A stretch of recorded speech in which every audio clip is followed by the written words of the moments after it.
Olá pessoal, eu sou o professor Ângelo Costa.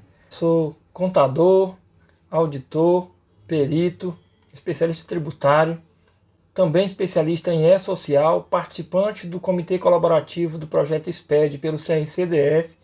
Atualmente eu venho ministrando treinamentos na área contábil pelo CRC-DF, CRC Amazonas, CRC do Acre, alguns outros CRCs do Brasil, também pelo SESCOM do DF e a FENACON, a Federação Nacional de Contabilidade, com a sua instituição chamada Unifenacon. Desde 2008 que eu venho falando de SPED, o Sistema Público de Escrituração Digital, e aprofundando a ramificação do SPED, na verdade, num caminho inverso, a origem que leva para a entrega da obrigação acessória nos módulos do SPED, tanto na questão trabalhista quanto na questão tributária. E quando falo de relação de trabalho, o E-Social dos módulos do SPED tem sido o mais complexo. Então, desde 2009 eu falo de SPED pelo Brasil, desde 2008 eu já trabalho com SPED, entrego o SPED, tenho rodado o Brasil para falar de SPED em alguns eventos, palestrando, além de dar aula na graduação em Brasília e na pós-graduação, uma aula no MBA em todo o Brasil, pelo IPOG. Esse treinamento é uma parceria com a ENAES. Nos últimos anos, a FENAES, percebendo a carência educacional na área da saúde, criou a ENAES, a Escola Nacional de Ensino em Saúde, com o propósito de levar aos colaboradores da área de saúde as informações mais pertinentes quanto ao seu trabalho técnico e também com a parte tática e gerencial, inclusive a tomada de decisão. Esse é o propósito do nosso treinamento, fazer com que você absorva de uma forma simples e objetiva o que tem de novidade em relação às medidas governamentais quando se trata de manutenção do emprego e também uma preservação do emprego para os empregados com um auxílio do governo e com uma participação dos empregadores. É esse o nosso objetivo. A ENAES, que vem se destacando ao longo dos anos com uma formação técnica dentro dessa questão, tanto trabalhista quanto previdenciária. Então, independente do perfil de profissional que você é alcançado pelos treinamentos da ENAES. O propósito é que você entenda nesse treinamento sobre a relação de trabalho nesse momento de pandemia. Como que está o cenário trabalhista diante da pandemia? É esse o objetivo nesse treinamento rápido para que você possa absorver o máximo de conhecimento possível, trazido aí pelas novidades, ações trabalhistas, ações do governo, medidas do governo que vão permitir uma retomada e uma manutenção do trabalho e também da economia. E o tema do nosso treinamento é esse, cenário trabalhista diante da pandemia, com as medidas provisórias 927 e 936, mais especificamente, que inclusive foram prorrogadas agora recentemente. Então a ideia é que você absorva esse conteúdo e possa tomar uma decisão em relação à manutenção do trabalho ou a gestão de recursos humanos, decidindo aí com mais eficiência por entender o que se trata as duas medidas provisórias, a 927 e a 936. Nosso objetivo é dividir em 20 tópicos e nós vamos tratar aqui esses 20 tópicos separadamente, com calma, mas com uma forma bem clara e objetiva para que você possa entender.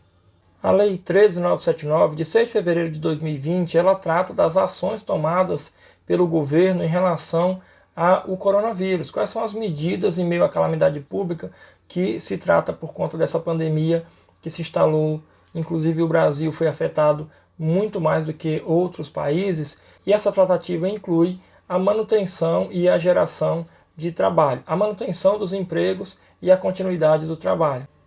E as primeiras medidas tomadas trouxeram, além da manutenção do trabalho, possibilidade dos empregadores não serem prejudicados com essa manutenção, ainda que fosse de maneira reduzida.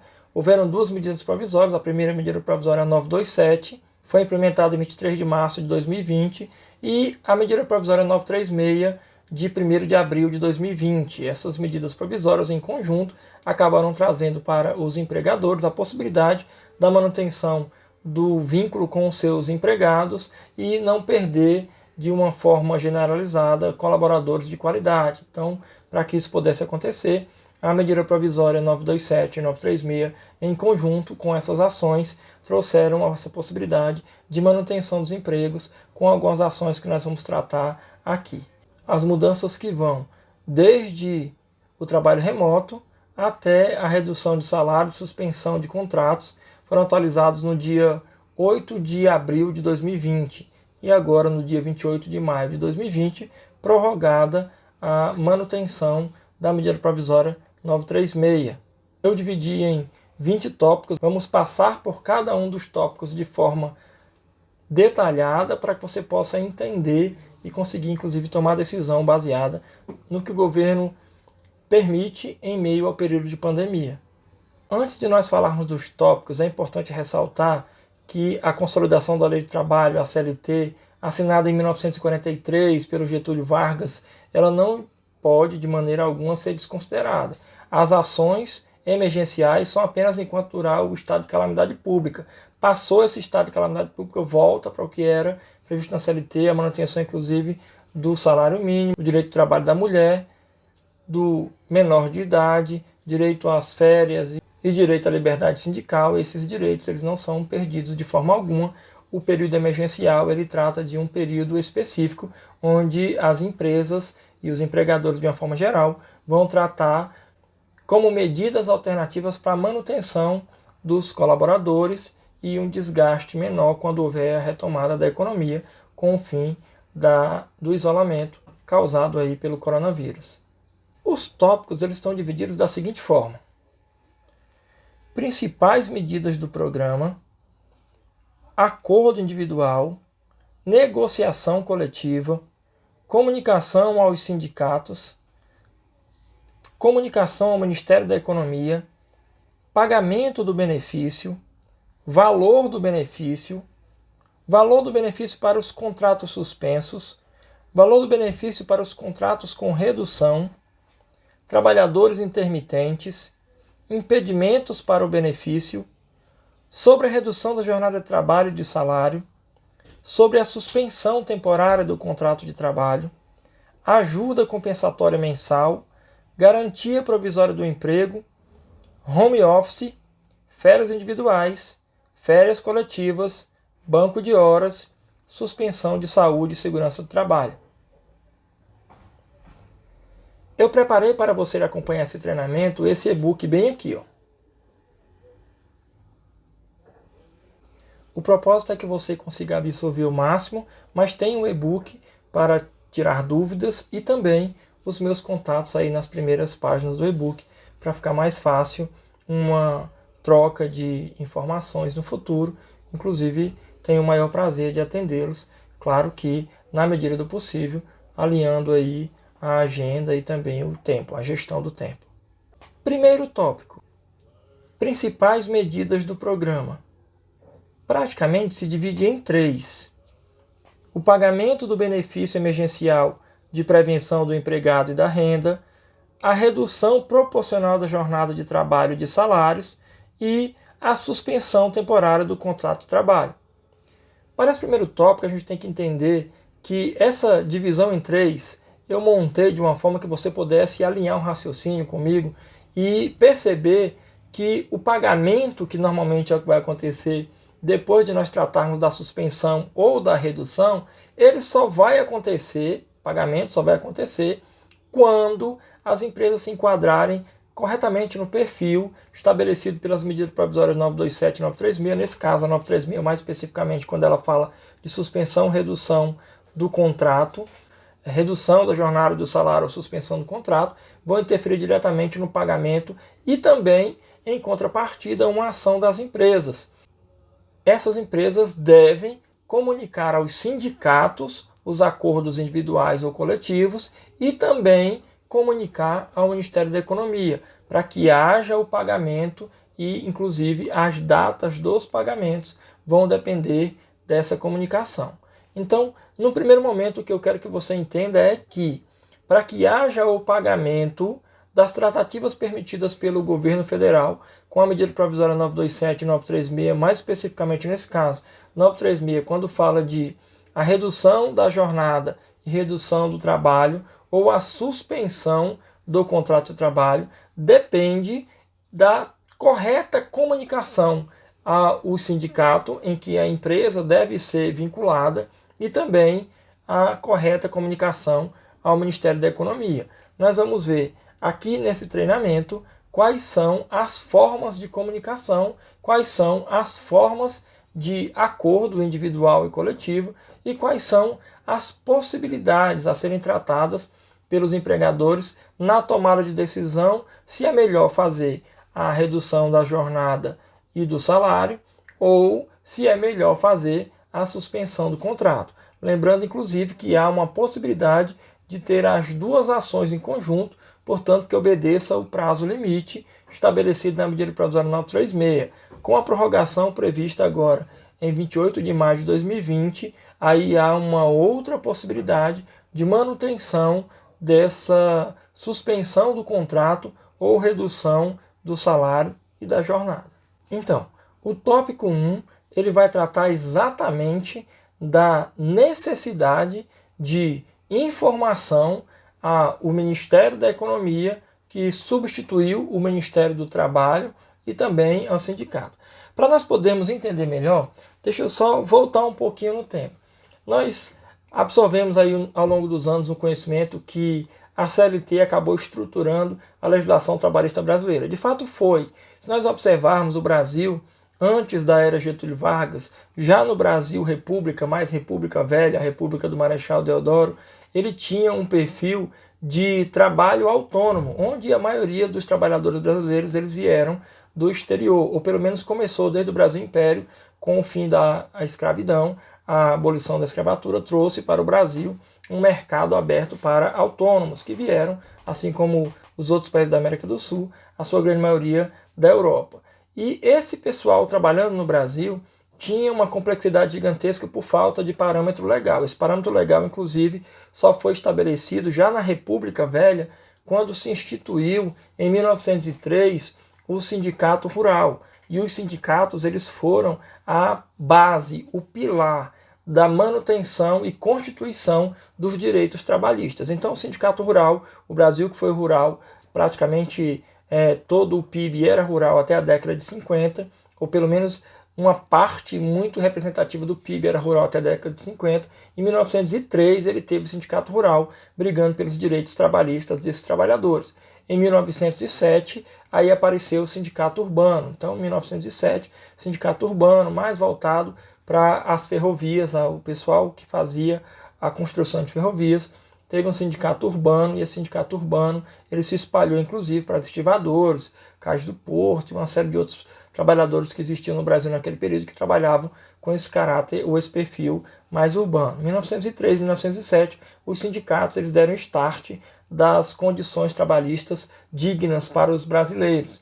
E em 1923 surgiu a Lei Eloy Chaves. A Lei Eloy Chaves, além de trazer o que os sindicatos brigavam como direito trabalhista para os brasileiros, ele também trouxe uma caixa de benefícios, que acabou sendo a cópia da caixa de benefícios do chanceler alemão, Otto von Bismarck, de 1880. No pós-guerra, ele começou a tratar de como seria a manutenção dos trabalhadores lá na Alemanha, e depois, até quando a Alemanha passou para a Segunda Guerra, ela já tinha uma estrutura de manutenção dos trabalhadores por causa da sua caixa de benefícios, que prometia para os trabalhadores alemães a manutenção de uma aposentadoria pós prestação de serviço durante um prazo determinado. E no Brasil, com essa cópia na Lei Eloy Chaves, não ficou muito bem definida, mas foi criada aí uma caixa de benefício em 1923, com a Lei Eloy Chaves, que acabou trazendo uma possibilidade de o trabalhador brasileiro, que já tinha direitos garantidos pelo sindicato, se aposentar. Tá, mas o que isso tem a ver com a medida provisória 927 e 936?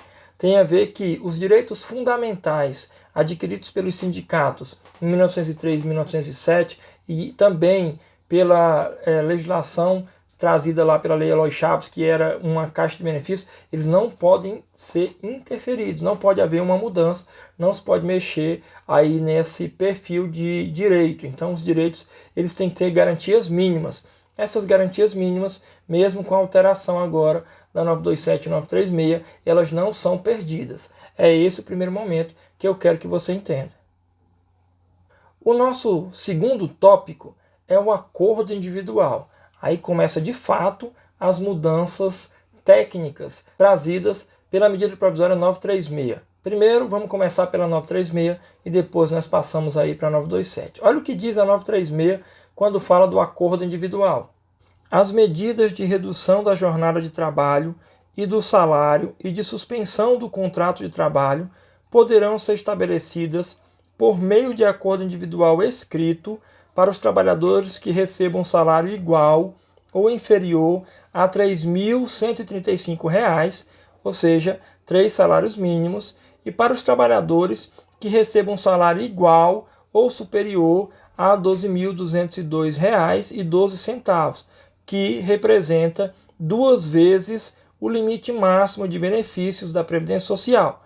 Portadores de diploma de nível superior, trabalhadores previstos aí no parágrafo único do artigo 444 da CLT, já tinha essas condições estabelecidas com um salário superior ou 2 vezes o limite máximo de benefício da Previdência Social com um diploma de superior, eles já poderiam fazer acordos individuais.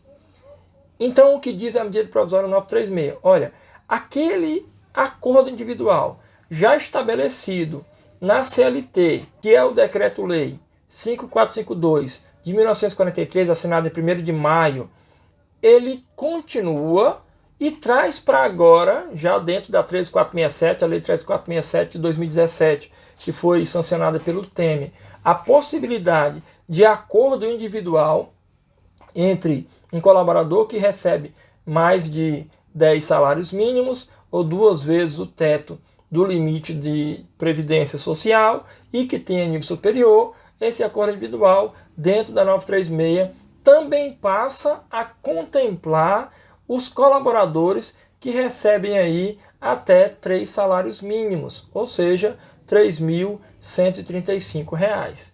Eu fico até com um pequeno receio, porque existe um intervalo entre os que recebem mais de 3 salários mínimos e os que recebem menos de 2 vezes o valor de benefício da Previdência Social. Então, esse pessoal que está no meio, eles não podem, de forma alguma, fazer acordo individual agora em meio à pandemia. Claro que existe uma vantagem, porque esse acordo coletivo acaba permitindo a participação dos sindicatos, com alguém preparado, inclusive, para orientá-los. A parte jurídica do sindicato vai poder orientar e determinar qual é a melhor condição desse acordo, que não pode, de forma alguma, ser unilateral. Tem que ser um acordo bilateral, onde os dois eles possam concordar que estão sendo beneficiados. Popularmente é chamada a política do ganha-ganha. Então, você ganha e eu ganho num acordo daquele pessoal que está bem no meio. Mas nós estamos tratando agora, nesse nosso segundo tópico, dos que podem fazer acordo individual.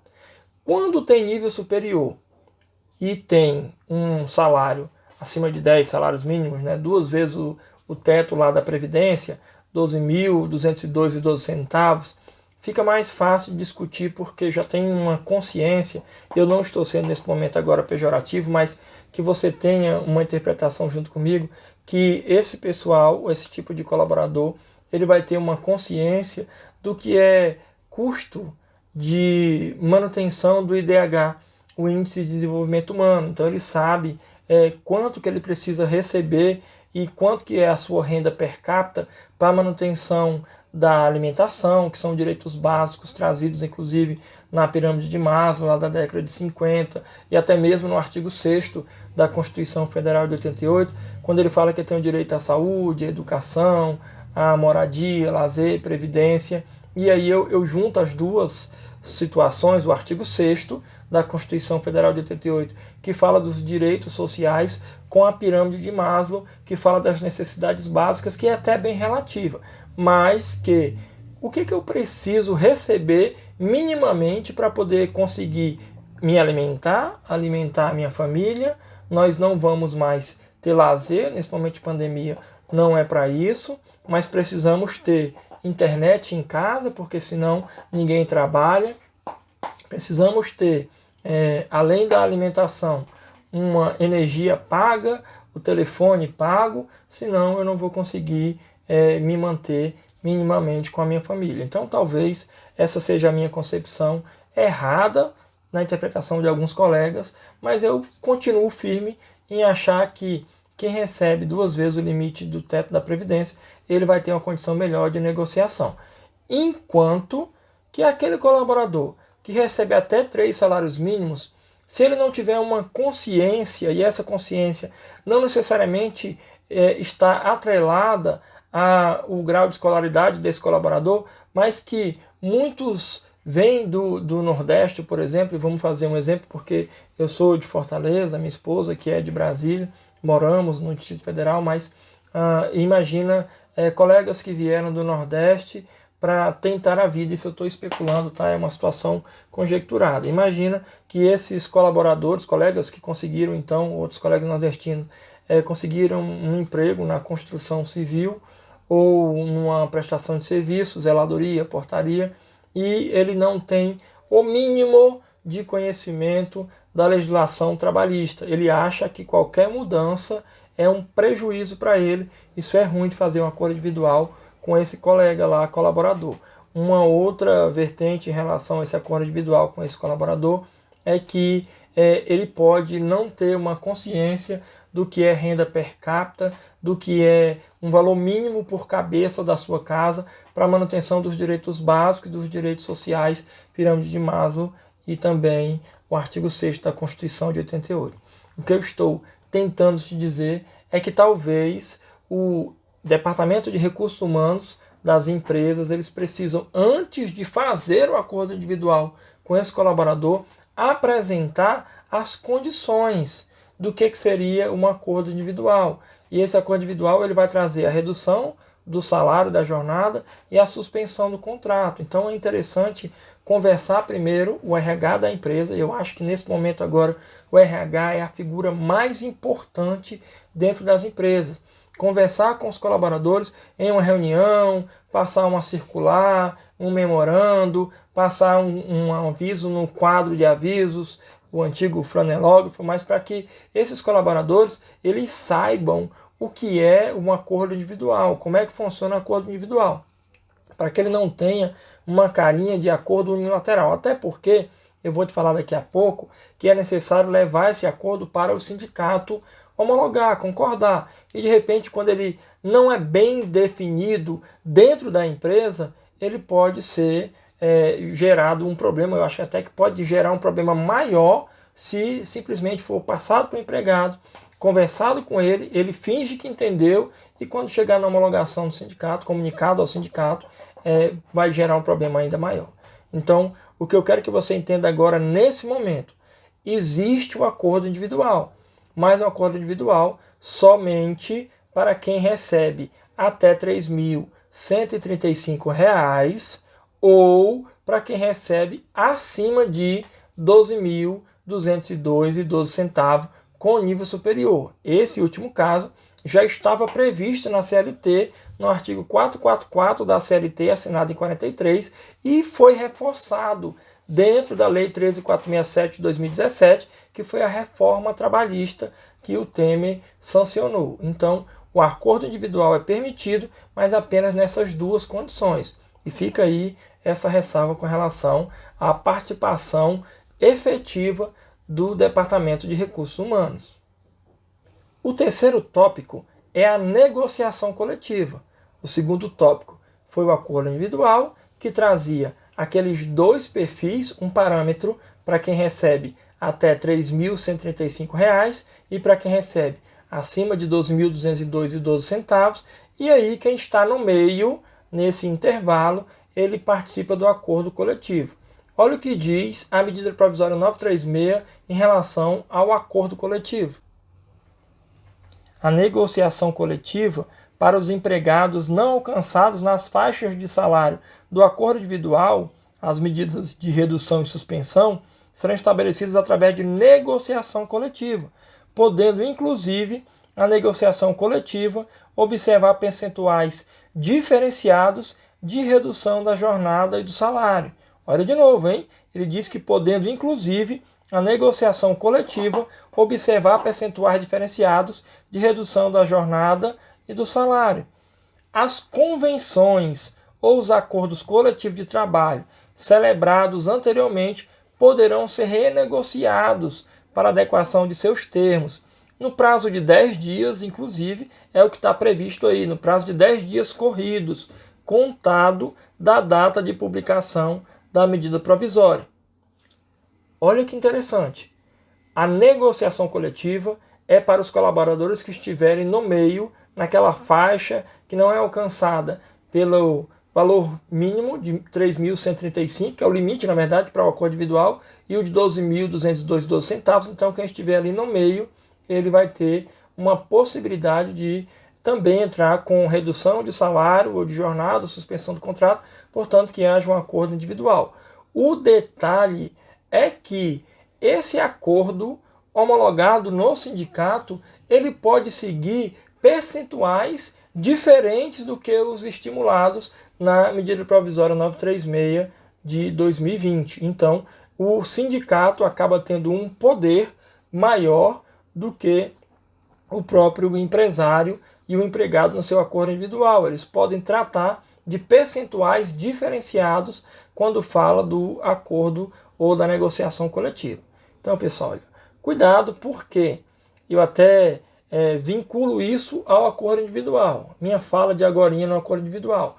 Antes de levar para o sindicato, é interessante que o RH da empresa já tenha parametrizado, definido quais são os critérios que ele estabeleceu para os seus acordos coletivos, chame os colaboradores, explique para eles, se possível até em uma palestra, o que é um acordo individual, quem é que pode fazer, o que é um acordo coletivo, por que inclusive o acordo coletivo está sujeito à diferenciação de alíquotas de redução e de suspensão, quando fala alíquota de redução de salário, inclusive, e de jornada, ou a suspensão do contrato, com prazos, inclusive, diferentes, porque existe um limite máximo para o prazo de suspensão, mas pode ser feito em um período menor, se assim a empresa e o empregado desejar, e qual a necessidade. Então, nesse segundo momento que eu te falo, cuidado com o tipo de acordo que você vai fazer. Pode ser um individual ou coletivo. Essa negociação coletiva, primeiro chama o empregado, explica para ele como é que funciona, e depois leva esse colaborador, ou esse acordo, na verdade, para o sindicato. E lá no sindicato é que há uma tratativa jurídica em cima da negociação coletiva. Então, a minha orientação nesse momento tenha cuidado quando for fazer negociação coletiva. Lembrando que, se a negociação coletiva for feita e em algum momento se percebeu que não ficou bilateral, tá mais com carinha ali de que está sendo vantagem para um dos lados, ele pode ser revisto.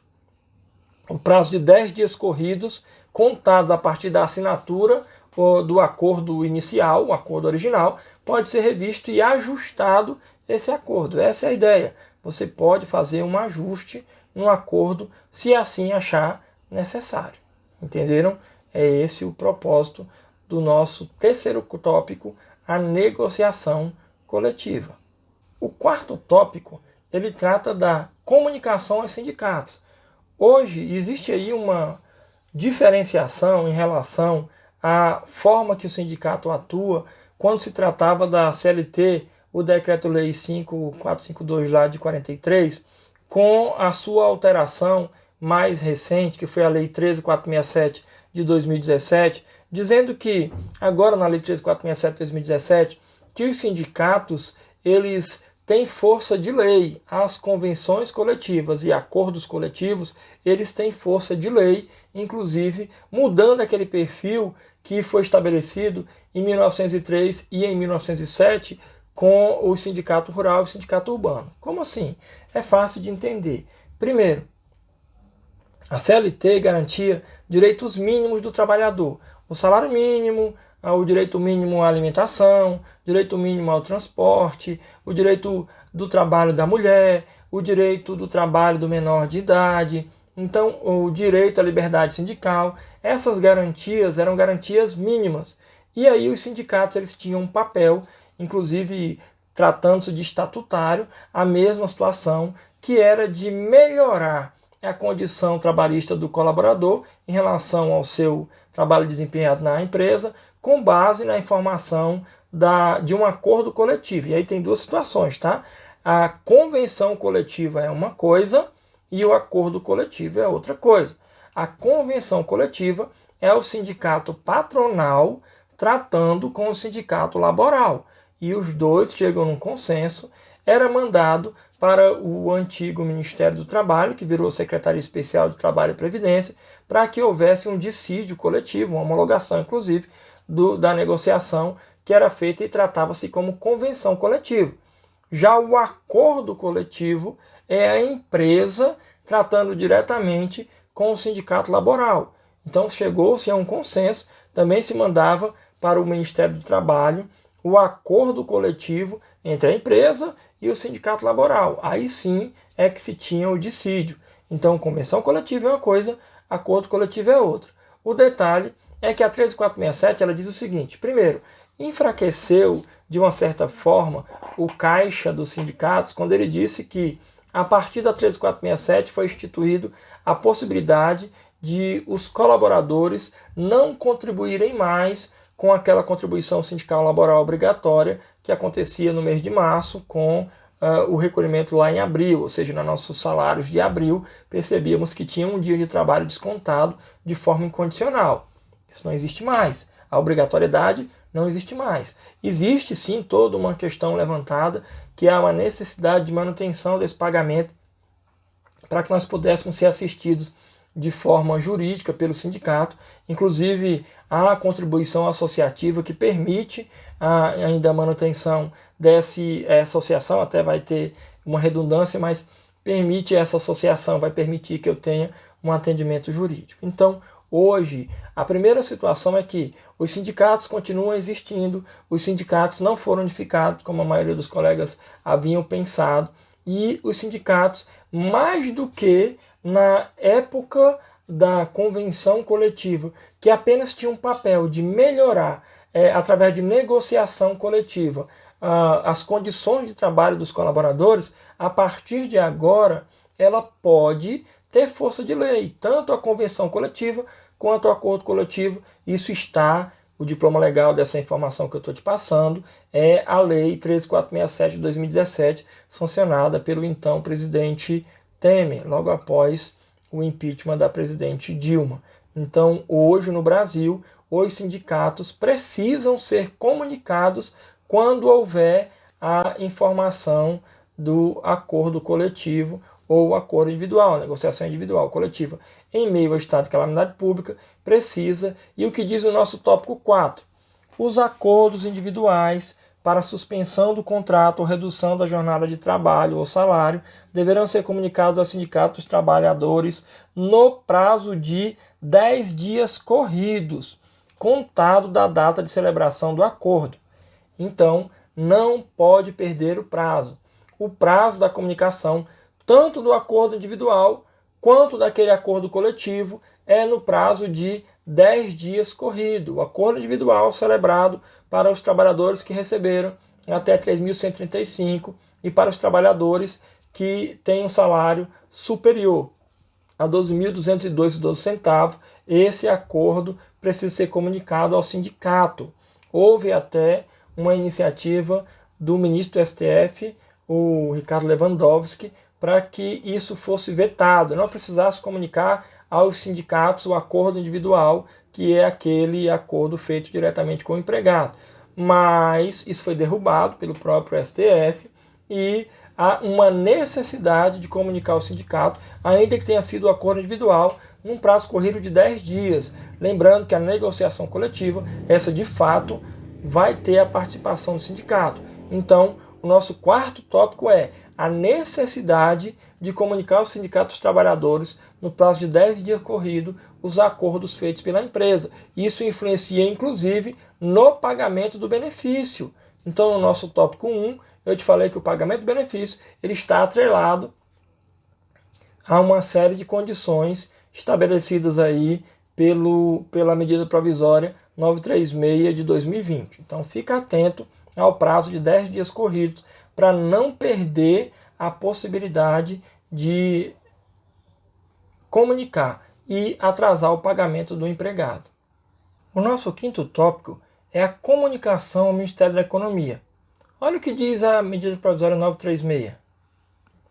O empregador deverá informar ao Ministério da Economia a redução da jornada de trabalho e do salário ou a suspensão temporária do contrato de trabalho no prazo de 10 dias contados da data de celebração do acordo.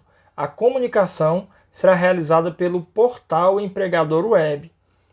Pessoal, primeiro que isso também influencia no pagamento, mas os empregadores deverão comunicar ao Ministério da Economia no prazo de 10 dias corridos, não são 10 dias úteis, da data da celebração do acordo. Primeira coisa que eu quero que você entenda é que já me perguntaram antes, e o Ministério do Trabalho? Então vamos lá, para você entender. O E-Social tem um impacto nessa transição. Tá? O que acontece é que a cessão de mão de obra no Brasil talvez seja, dentro desse perfil de fiscalização, o mais difícil de se fiscalizar.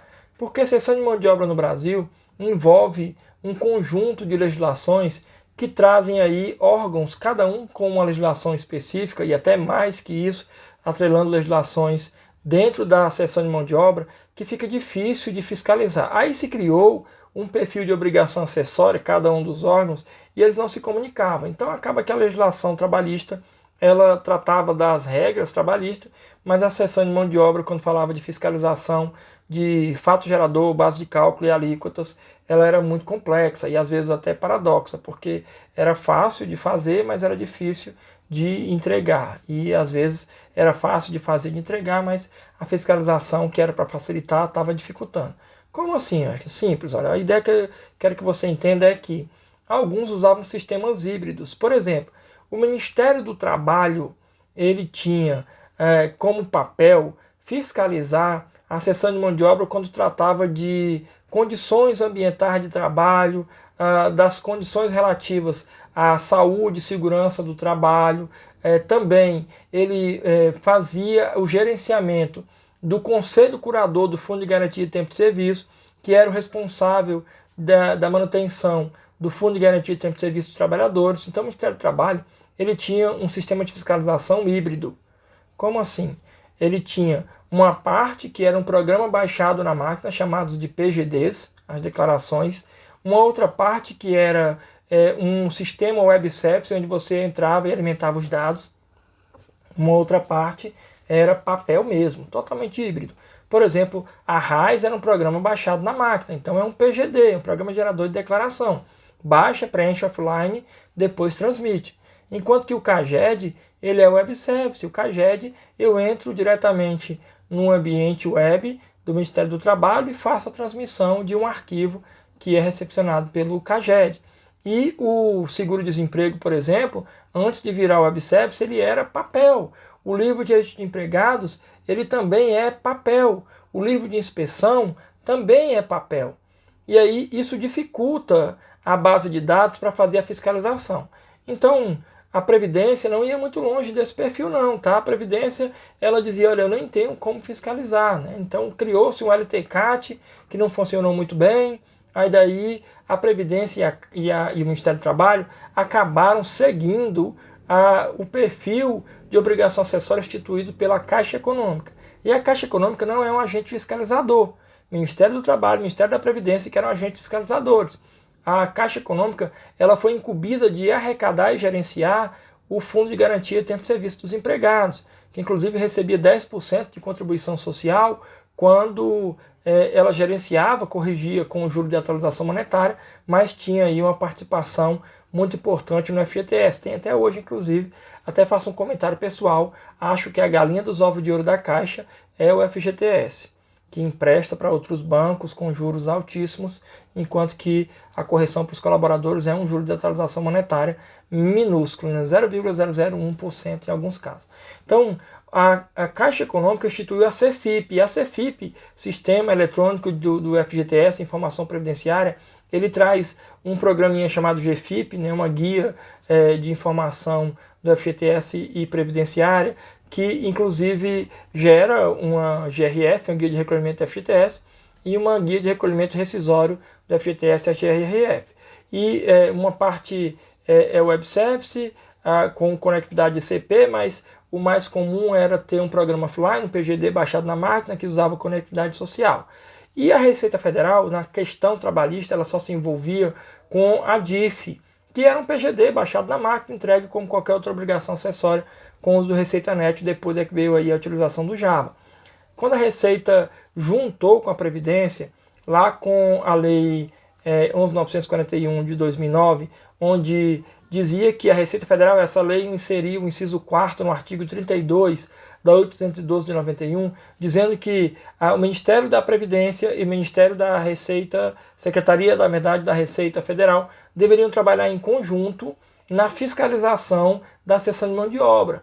Tanto que a certidão negativa do INSS não sai se você estiver devendo para a Receita Federal e a certidão fazendária não sai se você estiver devendo para a Previdência.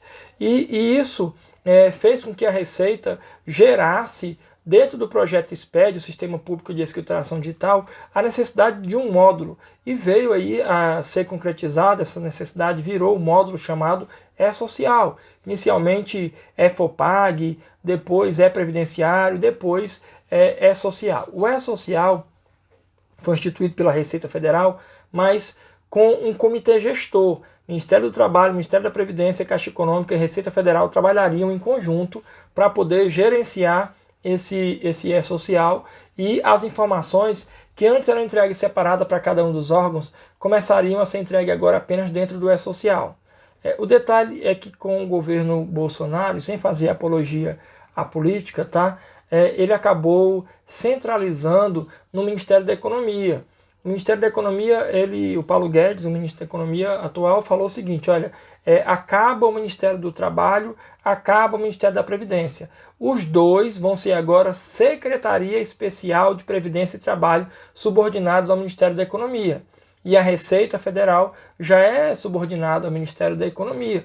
Não é o Ministério da Fazenda, está meio misturado os negócios. Então tem Secretaria de Receita Federal, Secretaria de Previdência Social, Secretaria do Trabalho. E agora ele chama de Secretaria Especial de Previdência e Trabalho, onde o Ministério da Economia assumiu aí a informação, inclusive, do E-Social e também do Fundo de Garantia de Tempo de Serviço.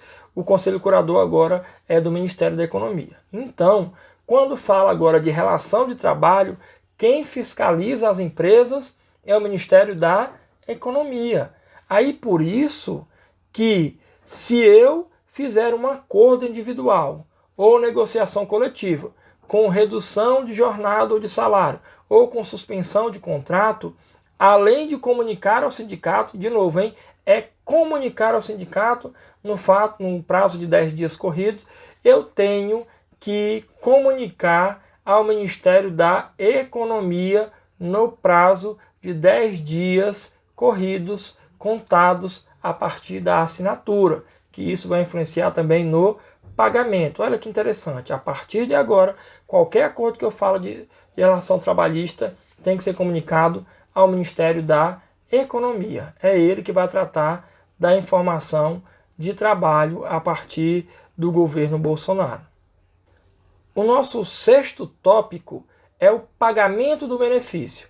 O pagamento do benefício, na medida provisória 936, ele acaba ficando mais claro quando ele diz o seguinte: a primeira parcela do benefício será paga no prazo de 30 dias, contado da data de celebração do acordo, desde que seja respeitado o prazo de comunicação de 10 dias.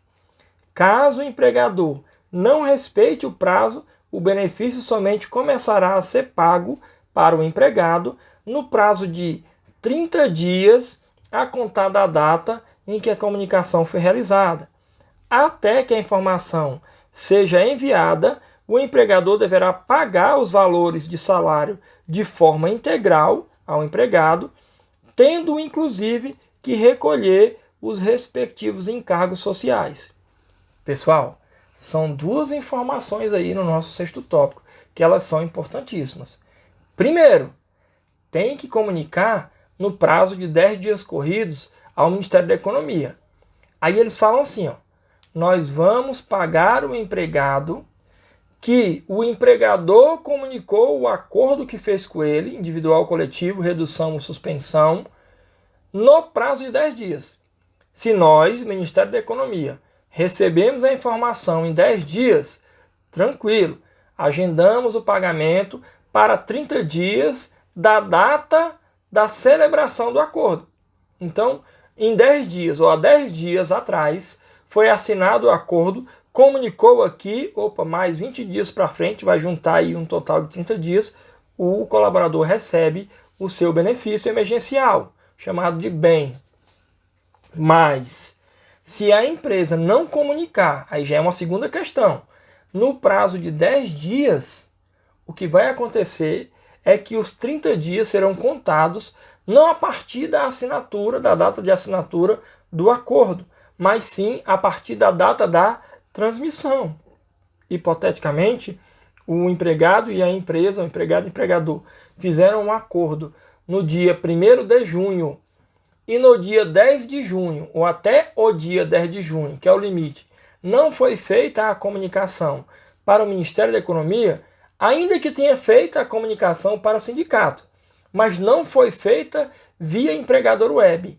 Para o Ministério da Economia, somente quando fizer a transmissão, eu esqueci que era para fazer também para o Ministério da Economia, fiz a transmissão no dia 15. Ele vai contar 30 dias, não a partir do dia 1º de junho, que aí 30 de junho o colaborador recebia o benefício emergencial.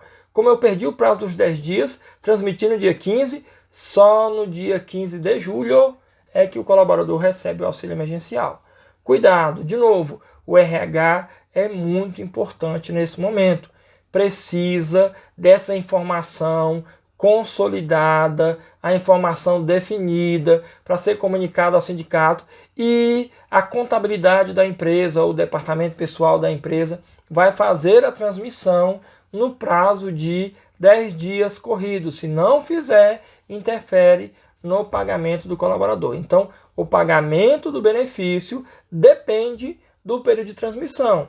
E para poder pontuar, olha o que diz aí, que se o empregador não transmitir, nesse intervalo, ou seja, o lapso temporal que foi ocasionado por ele, é de incumbência dele a manutenção do salário do empregado integral, inclusive pagando os encargos sociais, que são os tributos para fiscais que não estão no CTN, que é o INSS, o FGTS e até mesmo o imposto de renda retido na fonte. Então, cuidado, nesse quesito tem que ter o máximo de cuidado para não ter problemas aí na manutenção do emprego e também no pagamento do empregado.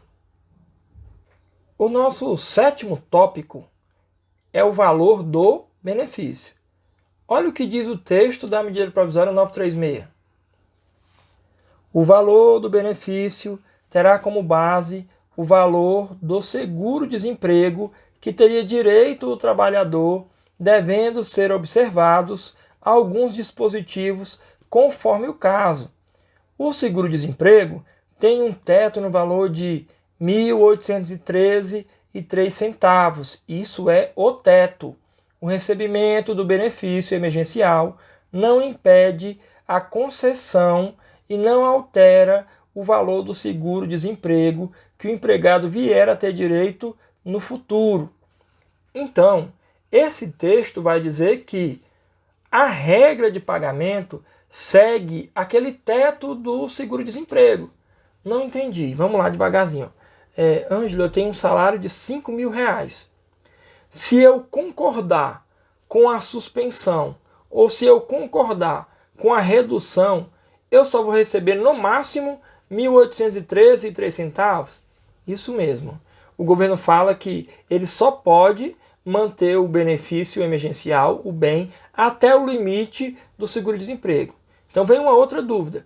Eu estou antecipando meu seguro-desemprego? Aquelas 5 parcelas que eu tenho direito no futuro? Não, ele fala que mesmo que você receba o benefício emergencial por causa do estado de calamidade pública e no futuro você venha a ficar desempregado, isso não te impede de receber o seguro-desemprego. É mantido o direito de seguro-desemprego. Só que para fins de pagamento, o que foi estabelecido é o limite do seguro-desemprego. É isso que foi estabelecido, tá? Não significa que você vai perder o seguro-desemprego, mas você vai receber no máximo o teto do seguro-desemprego. Não, mas aí eu não concordo, porque se por acaso eu recebo 5 mil. Se eu concordar com redução de jornada ou de salário, ou com suspensão de contrato, eu vou receber só 1.813. Fica a seu critério. Você acha melhor continuar fora do programa emergencial, recebendo 5 mil, e a empresa não tem condições de te pagar, então ela vai acabar te demitindo, e o que tu vai receber é os 1.813 por 5 meses, enquanto que lá no período emergencial, que é no máximo 90 dias, para o pagamento aí de 1.813, 3 meses, talvez prorrogado agora, com a medida provisória vai ser prorrogado por mais tempo, né? É permitida a prorrogação. No máximo 5 meses aí que vai durar essa pandemia. Ou mesmo que dure até o final do ano. Você acha melhor perder o emprego e receber só 5 parcelas, ou se encaixar no perfil de acordo individual? Gente, até deixa eu ser mais claro, ficar mais perto aqui de você. Eu não estou tentando induzir nada, tá? O que eu estou te explicando é que você tem que analisar muito bem. Aí é que vem aquela questão lá do nosso tópico 2, que é o acordo individual. Quem tem nível superior e consegue analisar renda per capita, índice de desenvolvimento humano, atrelar artigo 6º da Constituição com a pirâmide de Maslow, é um cara que vai conseguir saber se vale a pena ou não aceitar o que a empresa impõe, ou pelo menos o que a empresa sugere. Porque algumas empresas, estou falando de forma bem aberta com você e honestamente, elas não sugeriram. Elas chegaram e disseram: o que eu tenho para te oferecer de acordo é isso. Se você não concordar, então eu vou ter que te mandar embora. E eu sei que a maioria de vocês não vai fazer assim, mas quem faz está aí possibilitando o empregado decidir sair da empresa ou continuar com o benefício emergencial. O detalhe é que é cabeça dura essa minha concepção, tá? O empregador que impõe o acordo que eu tenho para oferecer é esse aqui, um acordo unilateral, porque o bom empregado demitido, ele não vai virar o empregado do teu concorrente, ele vai virar, na maioria das vezes, o teu concorrente, tá? Ele vai abrir uma empresa e vai ser aí um bom gestor. Então, o acordo individual e o acordo coletivo, eles vão seguir esse critério. Eu preciso analisar corretamente a situação do benefício. Ele tem aí um limite do seguro-desemprego, tá certo? Mas não perde. Há uma outra divisão. O nosso 8º tópico é o valor do benefício para os contratos suspensos. Isso é diferente do valor do benefício para os contratos com redução de jornada ou de salário. Então, primeiro, 8º tópico, valor do benefício para o contrato suspenso. Olha o que diz a medida provisória. Para os empregados que tiveram o contrato suspenso, o benefício será equivalente a 100% do valor do seguro-desemprego que seria devido. Hoje, o teto é de R$ 1.813,03. Exceto, aí vem uma condição, para os empregados de empresas que tiveram receita bruta superior a R$ 4.800.000 no ano de 2019, que receberão uma ajuda compensatória de 30% de seus empregadores, sendo o benefício no valor de 70% do valor de seguro-desemprego. Olha que interessante. Que interessante, porque ele diz assim, quando se trata de contrato suspenso, o valor que vai ser pago pelo governo é o teto do seguro-desemprego. Se por acaso o empregado fizer jus ao teto. Por quê? Porque o cálculo do seguro-desemprego, ele tem toda uma matemática que ele pega o salário do empregado e aplica lá 80%. Então ele vai trazer, além dessas aplicabilidade de 80%, tem toda uma outra questão, tá? Mas o que eu quero te dizer é que normalmente você vai ficar bem ali perto dos 80%. Se por acaso o seu salário é 5 mil, você vai receber o teto, é o máximo que o governo paga, R$ 1.813,03. Mas ele ainda diz assim, e tem um detalhe, tá? Eu só pago o teto, eu só pago o teto se a empresa que você trabalha não tiver faturado em 2019 acima de 4.800.000 reais. Gente, a lei comercial, que é a 10.406 de 2002, ela vai trazer nos perfis de entidade sociedades limitadas, sociedades simples, sociedades anônimas. E essas sociedades, empresas limitadas, por exemplo, elas se dividem ainda em um outro perfil, que é as microempresas e empresas de pequeno porte. Microempresas e empresas de pequeno porte, se você olhar dentro da Lei Complementar 123 de 2006, ela vai estar estabelecendo que são também possíveis ou passíveis de optar pelo Simples Nacional. Então, normalmente hoje, o limite do Simples Nacional, para ser optante pelo Simples Nacional, é o limite estabelecido para as EPPs, ME e EPP, que é até 4.800.000 por ano. Então, até 360.000 por ano é um ME, acima disso, até 4.800.000 por ano é um EPP. Esse limite lá para ser um EPP, o governo entende que se é uma EPP, é uma empresa limitada, lá 2 pessoas são sócios que faturaram só até 4.800.000, eu vou pagar o benefício integral para os empregados dele, o correspondente ao que ele teria direito de seguro-desemprego. Mas, se em 2019 ela tiver faturado mais que isso, ela já não é mais uma EPP. Mas ela é limitada, mas ela não é uma EPP, que é a EPP que vai definir a faixa de faturamento. Então, esse pessoal que não é uma EPP, que fatura acima de 4.800.000, eles deverão pagar 30% do salário do empregado. E o governo só complementa os 70%. Detalhe, aí vem uma pequena variação, tá? Ele fala assim, ó, os 30% do salário do empregado é o 30% integral do salário. Imagina que o salário do empregado é aí de fato os 5.000 reais, né? 5.000 reais. Então ele vai trazer 5.000 reais, 10% é 500 reais, 30%, 1.500 reais. A empresa vai ter que pagar 1.500 reais. Então já está bem perto dos 1.813, 1.500 reais. Só que o governo ele vai pagar 70% de benefício. Que é isso? Qual é o valor que ele teria direito de seguro-desemprego? Ele teria direito no seguro-desemprego R$ 1.813,03, que é o teto, porque o salário dele é 5.000. Então eu vou pagar desses R$ 1.813,03, 70%. A empresa está pagando 30% do salário dele integral e o governo paga 70% do teto do seguro-desemprego, nesse caso que eu estou especificando. Fica um valor aí bom para o empregado se manter mensalmente. Então a regra é bem clara. Se tiver faturado mais que 4.800.000, o valor a ser pago quando fala de contrato suspenso é 70% do valor do seguro-desemprego pelo governo e 30% do salário pago aí pela empresa. O valor a ser pago para empresas que são EPP, que faturaram até 4.800.000, é 100% do que teria direito do seguro-desemprego o empregado. Então fica bem fácil de entender quando nós falamos de valor do benefício pago para a suspensão de contrato. Olha o nosso 9º tópico, o valor do benefício para os contratos com redução de jornada ou redução de salário.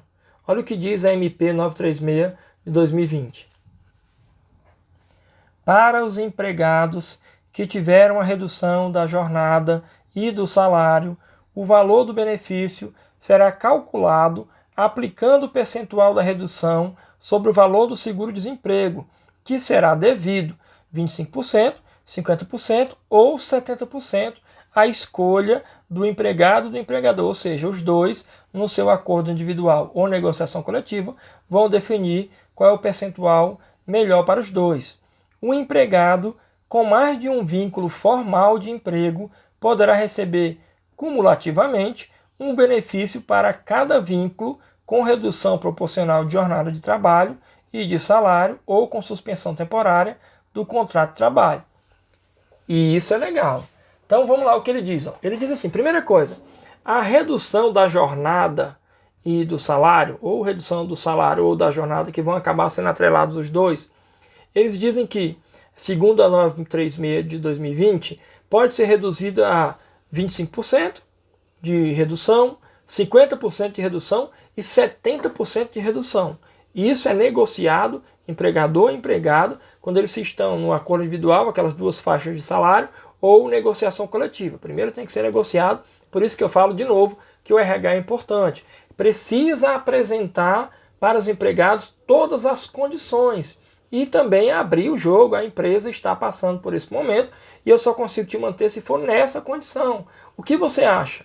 Vale a pena? Tem que ter uma orientação muito específica. Aí ele diz assim, ó, o empregado que tiver outro vínculo, e é o meu caso, tá? Eu tenho uma empresa de consultoria, prolaboro nessa empresa, mas eu dou aula na graduação, numa faculdade em Brasília, lá eu sou seletista, eu dou aula no MBA, pelo IPOG, no Brasil todo, então eu tenho um outro vínculo. Eu também dou aula no CRC, dou aula no SESCOM, dou aula na FENACOM, dou aula na FENAES. Eita, mas você tem muitos vínculos. É verdade. Alguns eu sou empresário, outros eu sou autônomo, outros eu sou seletista. Então, tudo isso. Só não sou estatutário, não tenho cargo público. Então, nesse caso, eu posso ter um acordo em cada um dos ambiente de trabalho, mas se eu sou seletista em 2 ambientes de trabalho, também não me impede. Eu posso sim ter uma redução de salário de 25% em um empregador, uma redução de salário de 50% em outro empregador. E se eu tiver um terceiro vínculo, eu tenho uma redução, uma suspensão de contrato, já é uma outra situação. É acumulado, não pode interferir quando fala de valor do benefício na questão de pagamento quando trata de redução, tá? Então sem problema nenhum. Pode acontecer. Detalhe, o que ele diz aí dentro da lei é que essa redução, 25, 50 ou 70, ela é negociada individualmente, quando se puder negociar individualmente ou coletivamente. Então, o nosso 9º tópico, ele fala do valor do benefício. Esse valor do benefício será calculado aplicando o percentual definido sobre o valor do seguro-desemprego. Chegamos à metade do nosso treinamento agora. Nosso 10º tópico, trabalhadores intermitentes. Tem uma medida emergencial para eles? Tem sim, gente. Trabalhador intermitente, segundo o texto da MP 927, ele diz o seguinte: para os trabalhadores intermitentes, caberá o recebimento do benefício emergencial de R$ 600 por 3 meses, não podendo este benefício ser acumulado com outro benefício emergencial. Nesse caso, mesmo que o trabalhador tenha mais de um vínculo, será devido apenas um benefício emergencial no valor de R$ 600. É injusto? Não, só que ele vai tratar como se fosse um autônomo, você percebeu? Você concorda comigo? Vamos raciocinar junto? Hoje é permitido para os autônomos o benefício emergencial de R$ 600. Esse aí é tranquilo, está permitido por lei. Mas o trabalhador intermitente, pela Lei 3467 de 2017, é aquele que tem carteira assinada, que ele pode trabalhar em um horário específico numa empresa ou em dias específicos numa empresa e pode trabalhar em horário específico em outra empresa ou em dias específicos em outra empresa. Ele fala que esse pessoal, que são trabalhadores intermitentes com tipos de salários, inclusive diferenciados, eles não têm direito à suspensão do contrato ou redução do valor do salário ou da jornada. O que eles vão receber é o benefício emergencial, como já é pago aí pelo governo para os autônomos, que é um valor fixo de R$ 600. Caso ele tenha 2 vínculos como intermitente, só vai receber os R$ 600 por mês durante um período de 3 meses, podendo agora, com a prorrogação trazida pela Câmara dos Deputados, que está inclusive sendo avaliada pelo Senado, por mais tempo, dependendo aí do presidente autorizar. Então hoje o perfil é trabalhador intermitente, vai se encaixar na mesma condição de quem recebe o auxílio emergencial de R$ 600. É claro que o governo não vai sair pagando o benefício para todo mundo. Ele vai trazer uma série de quesitos que são medições para impedimento. Tá? Se você não se encaixar nesse quesito, vai estar fora do benefício emergencial, o BEM, né? O pagamento estipulado aí para esse período de pandemia. Inclusive, quero deixar bem claro, já agora nesse momento, no final reforço, que o pagamento de qualquer benefício ou a tratativa de qualquer acordo individual ou coletivo só existe enquanto durar o estado de calamidade pública. Acabou aí o estado de calamidade pública, acabou a pandemia, acabou o isolamento, o governo percebeu que tudo voltou ao normal para a economia andar, ele então imediatamente pode autorizar o cancelamento dos acordos. Até acho que nem precisa autorizar, isso está implícito na medida provisória 936 e também na 927, que ele diz que é apenas para quando durar o estado de calamidade pública. Então, nesse caso, ele vai trazer que, se por acaso for suspenso, então não vai ter mais que manter o acordo, que inclusive é outro acordo, tá? Nós vamos falar um pouquinho mais na frente, mas só para poder antecipar, é outro acordo. Que outro acordo?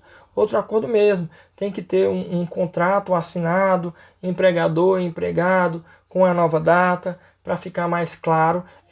Não é nem um aditivo do contrato, é um outro contrato, um contrato emergencial. Tem que ser assinado com, inclusive, prazos, né? Tem que ter os prazos. Então, olha o que diz em relação ao impedimento para o benefício. O benefício não é devido para os seguintes trabalhadores: ocupantes de cargo ou emprego público que estiverem em gozo do benefício de prestação continuada, que estiverem recebendo seguro-desemprego e que estiverem em gozo da Bolsa de Qualificação Profissional de que trata a Lei 7.998 de 90. Primeiro, já não tem acordo para ocupante de cargo público. É a primeira situação. É um servidor público, não vai ter benefício a ser pago para ele. Nem por redução, nem por suspensão, nem mesmo com contrapartida da empresa. Não vai se encaixar dentro do perfil o servidor público.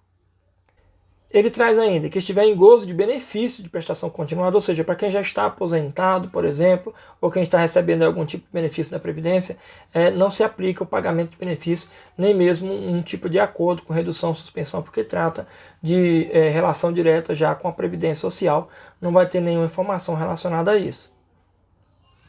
E também quem recebe o seguro-desemprego. Aí não faz sentido o governo pagar o que é referente a seguro-desemprego para quem já está recebendo seguro-desemprego. Então, nesse caso, de fato, não vai ter, de forma alguma, a possibilidade de receber o benefício emergencial aquelas pessoas que estão no seguro-desemprego. E, por fim, aquele pessoal que recebe aí uma bolsa, que normalmente se encaixa nesse perfil, aquela bolsa científica do governo, né? Então, o pessoal que estiver recebendo a bolsa prevista na lei 7.998 de 90, ele está fora da manutenção do benefício emergencial, ou seja, nem recebe o benefício emergencial, acaba ficando de fora. Isso aí é bem claro, são quesitos para se encaixar, se não se encaixar, é impedido de receber o benefício emergencial. O nosso 12º tópico, o nosso tópico 12, é sobre a redução da jornada de trabalho ou do salário, ou até mesmo os dois juntos, redução da jornada de trabalho e do salário. Olha o que diz aí a medida provisória. Deverá ser pactuado um acordo individual escrito entre empregado e empregador, acordando a redução proporcional da jornada de trabalho e do salário, respeitando o salário hora recebido pelo empregado. Olha, eu vou enfatizar isso, hein? Respeitando o salário hora recebido pelo empregado. O acordo poderá prever a redução da jornada e do salário por até 90 dias, devendo ser encaminhada ao empregado com antecedência mínima de 2 dias corridos ao início da sua vigência. Olha de novo, o acordo poderá prever a redução da jornada e do salário por até 90 dias, devendo ser encaminhado ao empregado com antecedência mínima de 2 dias corridos, às 48 horas, ao início da sua vigência.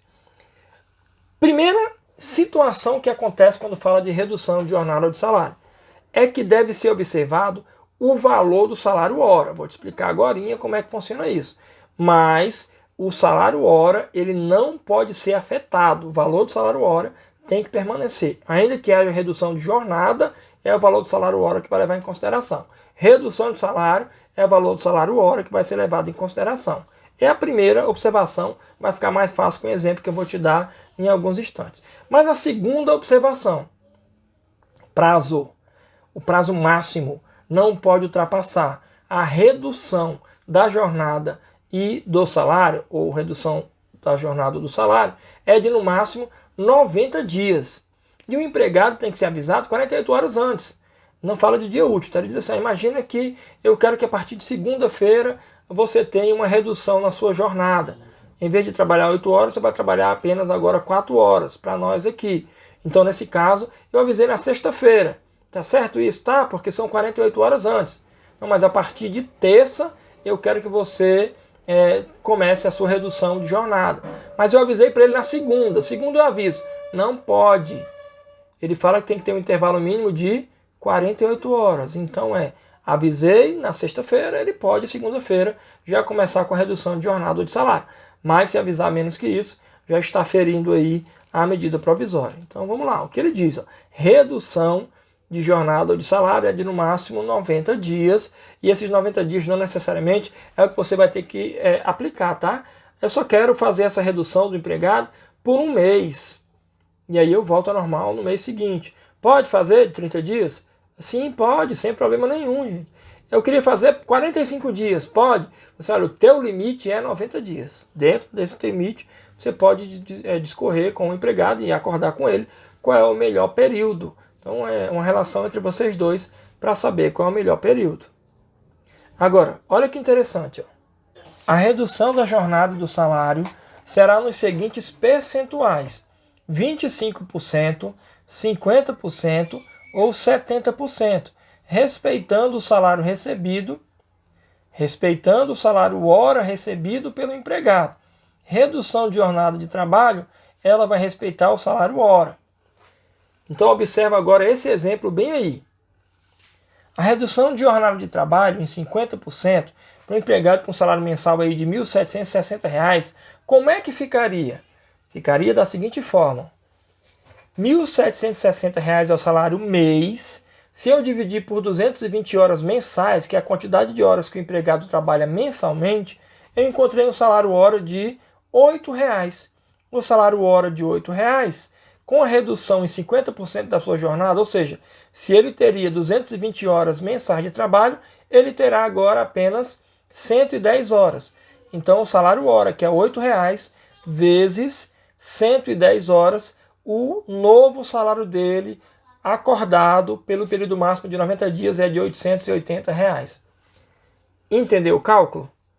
Ainda que a redução seja na jornada, a redução é na jornada. Em vez de trabalhar 8 horas diárias, ele vai trabalhar apenas 4 horas diárias. Então a redução foi em 50%.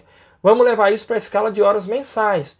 Então, se durante um mês ele trabalha 220 horas mensais, redução de 50% é 110. Eu vou sempre levar em consideração o valor do salário hora. Se o salário hora dele é de R$ 8,00, ou seja, o valor do salário mensal, 1.760, dividido pela quantidade de horas, eu encontrei o valor do salário hora. Multiplico pela nova jornada dele. Se eu fizer uma aplicabilidade direta, redução do salário em 50%, vai dar a mesma coisa. Então eu tenho uma redução 25%, 50% ou 70%. De novo, o RH é importantíssimo. Precisa que o RH atue nessa empresa para poder definir e deixar claro com o empregado antes mesmo de levar para o sindicato no prazo de 10 dias. O nosso 13º tópico é sobre a suspensão temporária do contrato de trabalho. A medida provisória 936, ela determina especificamente como que vai funcionar essa suspensão temporária. Acompanhe aí comigo.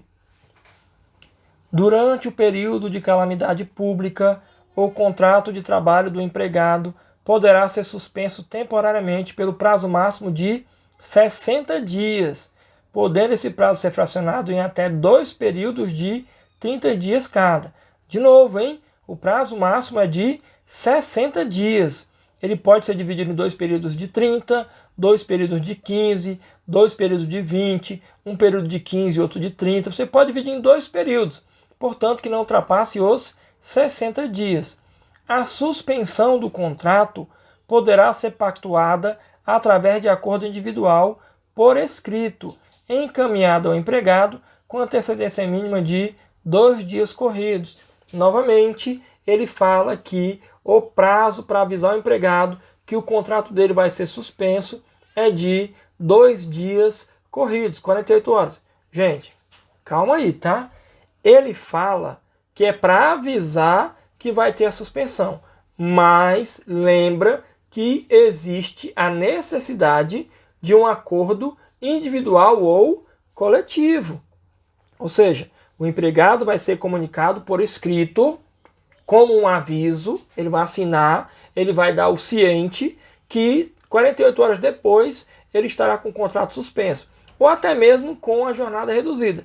Só que, de novo, não confunde as coisas não é chegar na sexta-feira, segunda-feira você está com o contrato suspenso. Não é assim que funciona não. Primeiro tem que haver uma negociação com o empregado, um acordo com o empregado, o RH da empresa, e depois é que vai ser comunicado que ele está suspenso, formalizado que ele vai estar com seu contrato suspenso, tá? Não é ele suspenso, é o contrato suspenso pelo prazo de no máximo 60 dias. Eu quero fazer só um mês de suspensão, pode? Claro, ele fala que o limite é 60 dias. Você pode fracionar, ou suspende 60 dias direto, ou fraciona 2 períodos. Vamos suspender 30? Se por acaso a gente perceber que dá para voltar ao normal, volta. Se não, suspende aí mais 30. Ou vamos suspender 30. Se for o caso, a gente vai lá e faz uma mudança no acordo emergencial, que nós discutimos aqui. O melhor agora é fazer uma redução. Isso é negociável. E toda vez que houver um acordo tem que ser formalizado por escrito, para não ter problema. Tanto que o que vai ser levado para o sindicato é formalizado por escrito, assinado empregado por empregado. Ainda que seja o acordo coletivo, o que você vai ter que fazer é pedir a assinatura de cada empregado nos seus contratos emergenciais para que ele seja homologado no sindicato. A medida provisória ainda traz uma complementação quando fala da suspensão do contrato de trabalho. Olha o que diz o texto. Se durante o período de suspensão temporária do contrato o empregado mantiver a atividade de trabalho, ainda que parcialmente por meio de teletrabalho, ficará descaracterizada a suspensão temporária do contrato de trabalho, ficando sujeito o empregador ao pagamento da remuneração integral ao empregado dos respectivos encargos, das penalidades previstas na legislação trabalhista e das possíveis sanções previstas em instrumento coletivo. Opa, já vou até focar nessa informação. Cuidado! Se você escolheu fazer um acordo individual ou coletivo com o seu empregado, você empresário, tenha cuidado. Ele não pode estar à sua disposição. Opa, se eu escolhi suspender, suspendeu, tá? Suspendi o contrato. Redução, o cara vai trabalhar naquelas 4 horas. E nas outras 4 horas, ele não pode ficar à minha disposição? Aí não é redução, né?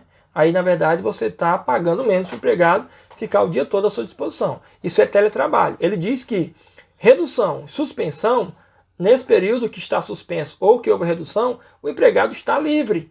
Então, o seu contrato está suspenso. Eu posso ficar em casa sem atender o telefone da empresa? Deve.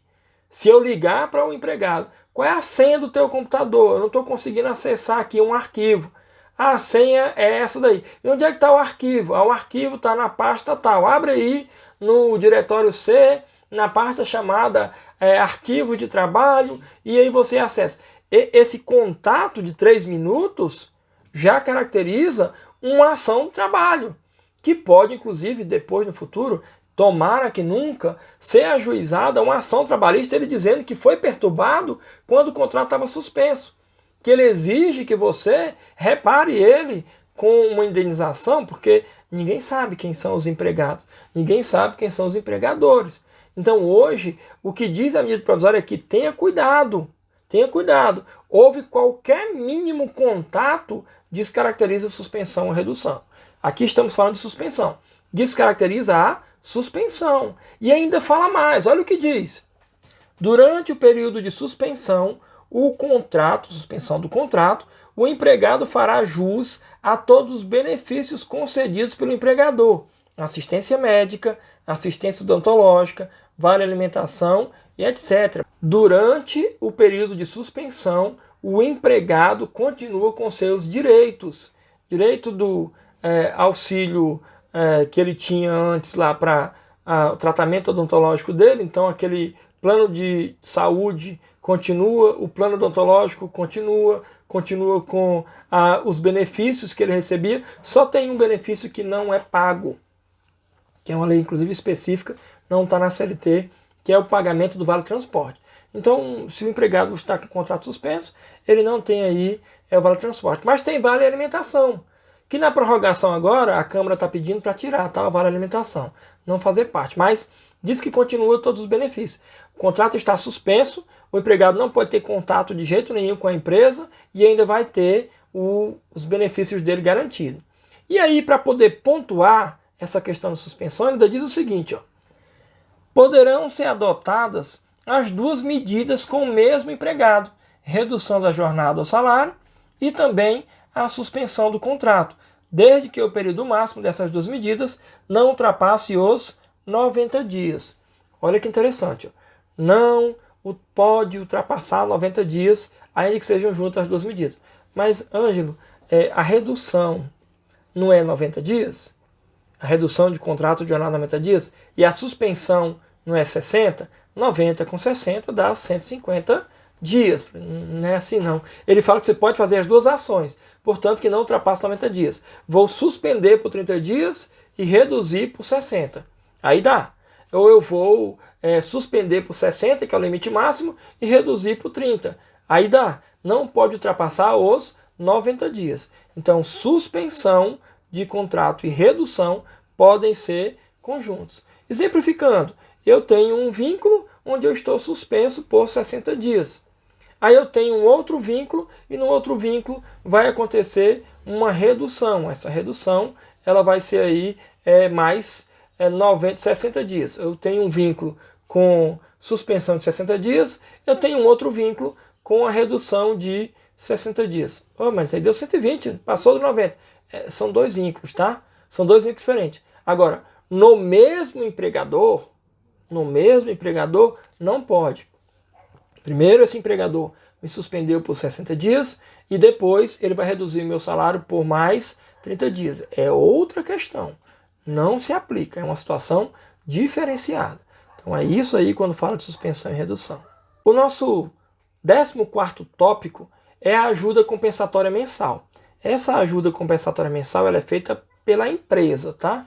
Não é a ajuda compensatória do governo. O governo vai te pagar um benefício emergencial mensal, enquanto que a empresa acaba pagando uma ajuda compensatória. Olha o que diz o texto da medida provisória. A empresa que tiver auferido no ano calendário de 2019 receita bruta superior a 4.800.000 deverá pagar ao empregado, durante o período de suspensão contratual, uma ajuda compensatória mensal equivalente a 30% do valor do seu salário. Nós falamos isso agorinha, em outro tópico, quando eu disse que o valor do benefício, se tratando de redução de jornada ou de salário, ele não é integral, como é pago lá na suspensão. Ele diz que ele vai pagar esse valor de benefício, inclusive, com aquela redução de 25%, 50% ou 70%. Agora, lá na suspensão, ele é pago integral condicionalmente. Como assim condicionalmente? É integral se a empresa tiver faturado até 4.800.000 no ano de 2019. Se ela ultrapassar esse limite de faturamento anual de 4.800.000, então a empresa precisará pagar uma ajuda compensatória de 30% do salário do empregado. E como é que funciona isso? É assim, ó. A empresa deverá pagar 30% do salário integral do empregado. Ela não vai fazer o cálculo que o governo faz em relação ao valor do seguro-desemprego. Hipoteticamente, o salário do empregado é R$ 5.000, 30% é R$ 1.500.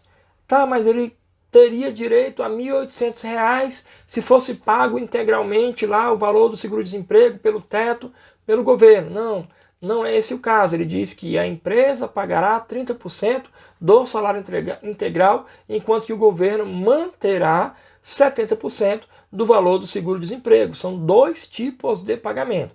A ajuda compensatória mensal não é a empresa e o governo pagando o que ele teria direito como seguro-desemprego. É, na verdade, a empresa pagando uma ajuda compensatória mensal de 30%. É um nome até bonitinho, né? Ajuda compensatória mensal, que na verdade é o pagamento específico, o pagamento do salário dele, 30%. E ainda diz mais, ó, as demais empresas também poderão pagar a seus empregados que tiverem contrato suspenso ou que tiverem a redução de salário um valor de ajuda compensatória mensal que deverá ser definido através de acordo individual ou negociação coletiva. Há uma possibilidade de, lá no sindicato, o empregado e o empregador chegarem a um novo acordo, que é a empresa mantendo, porque talvez 80% do valor do salário, que é aí que eu respondo ao que ele teria direito de salário, seguro-desemprego, não seja suficiente para a manutenção das suas necessidades básicas. Aí, nesse caso, pode sim haver um outro acordo, esse acordo aí com ajuda compensatória mensal espontânea. E ainda, o benefício emergencial de preservação do emprego e da renda poderá ser acumulado com o pagamento da ajuda compensatória mensal. A ajuda compensatória mensal terá natureza indenizatória, não integrando a base de cálculo do imposto de renda, da Previdência Social e do FGTS. Ele diz, inclusive, que não compõe a base dos tributos parafiscais essa ajuda compensatória mensal, que inclusive pode ser acumulada com o valor do benefício. Olha que legal. Então a ajuda compensatória mensal está dispensada de pagamento de imposto de renda, de INSS e também de FGTS. O nosso 15º tópico é a garantia provisória do emprego. Olha o que diz a medida provisória 936. O empregado não poderá ser demitido durante o período acordado para suspensão contratual ou para redução de uma jornada de trabalho e de salário, permanecendo com a garantia de emprego após o encerramento do acordo pelo mesmo prazo acordado, para a suspensão do contrato ou a redução da jornada do salário. Cuidado, tá? Tem uma observação a se fazer bem aí, ó. O prazo estabelecido de garantia do emprego, essa estabilidade que vai permitir que o empregado possa continuar na empresa, é pelo mesmo valor, ou seja, pelo mesmo período, o período espelhado do benefício que foi concedido a ele. Pelo período espelhado do acordo que foi feito com a empresa. Ou seja, se foi feita uma suspensão de 60 dias, ele vai ter aí uma estabilidade de mais 60 dias. Ao todo são 120 dias, mas é 60 dias com a suspensão do contrato, 60 dias de estabilidade. Se ele teve uma redução da sua jornada em 90 dias, ele vai ter 90 dias com seu salário reduzido, mais 90 dias de estabilidade. Aí vai chegar nos 180 dias. Agora o detalhe, cuidado, não é a mesma coisa de, ele passou 6 meses de suspensão de contrato, eu vou dar 120 dias, que é o dobro. Não é isso, tá? É o mesmo período, já contado lá da suspensão. É isso que vai acontecer. E ele diz mais, quando fala aí da questão da estabilidade. Um empregado com suspensão de contrato de trabalho por 60 dias terá a garantia de emprego por todo esse período e permanecerá com a garantia do emprego por mais 60 dias após o retorno ao seu trabalho, que é o que foi falado agora, ficando o empregador sujeito ao pagamento de indenização prevista no parágrafo 1º do inciso 2º do artigo 10º da MP 936/2020. Cuidado, ele diz que fica o empregador sujeito ao pagamento de indenização caso o empregado venha a ser demitido dentro do período da estabilidade acrescentada pela medida provisória 936. O nosso 16º tópico é o trabalho em home office, já alcançado pela medida provisória 927. Olha o que diz o texto da medida provisória. Não é preciso mudar o contrato de trabalho para que todo o time trabalhe remotamente. Porém, essa mudança deve ser avisada com pelo menos 48 horas de antecedência e os estagiários e aprendizes também podem seguir o trabalho de forma remota, trabalhando em casa, home office, há essa possibilidade. Os empregados que trabalham em regime de home office ficam dispensados do controle de jornada. Então há uma possibilidade de trabalho home office. Gente, primeira coisa, tá? O empregado home office não pode ter contrato reduzido, contrato suspenso ou a sua jornada reduzida. É um outro tipo de trabalho. A medida provisória 927, ela dizia que tinha o trabalho home office, já era permitido inclusive pela própria lei, só que o trabalho home office agora no período de pandemia, com esse isolamento, ele tem sido aí fundamental. Ele tem sido fundamental. Só que tem que ter o máximo de cuidado. Olha o que diz mais a lei. O prazo para assinar um termo com os funcionários é de 30 dias, a partir do momento da migração. Deve estar claro como acontecerá o fornecimento dos equipamentos e a infraestrutura para a realização do trabalho, e também como será feito o reembolso de despesas, como por exemplo internet e luz. Os gastos relativos à infraestrutura e às despesas decorrentes do trabalho não se caracterizam como salário. Gente, ainda que tenha essa possibilidade de assinar um contrato com trabalho home office até 30 dias depois de começar o trabalho, portanto que ele seja avisado lá que vai trabalhar home office, tem essa questão, tá? Ele vai dizer que os custos do empregado têm que ser repassados para a empresa e não faz parte do salário. A internet dele, o computador que ele usa, a energia dele, tudo tem que ser rateado. O tempo que ele trabalhou tem que fazer um rateio, e aí é muito difícil isso acontecer, porque o empregado quer manter o emprego, o empregador quer que ele se vire para poder entregar a demanda. Ele vai estar em casa, normalmente é alegado o seguinte: olha, você está no seu sofá, você está na sua cama, está trabalhando deitado, você quer mais o quê? Quer que eu pague a sua internet? Cuidado, tá?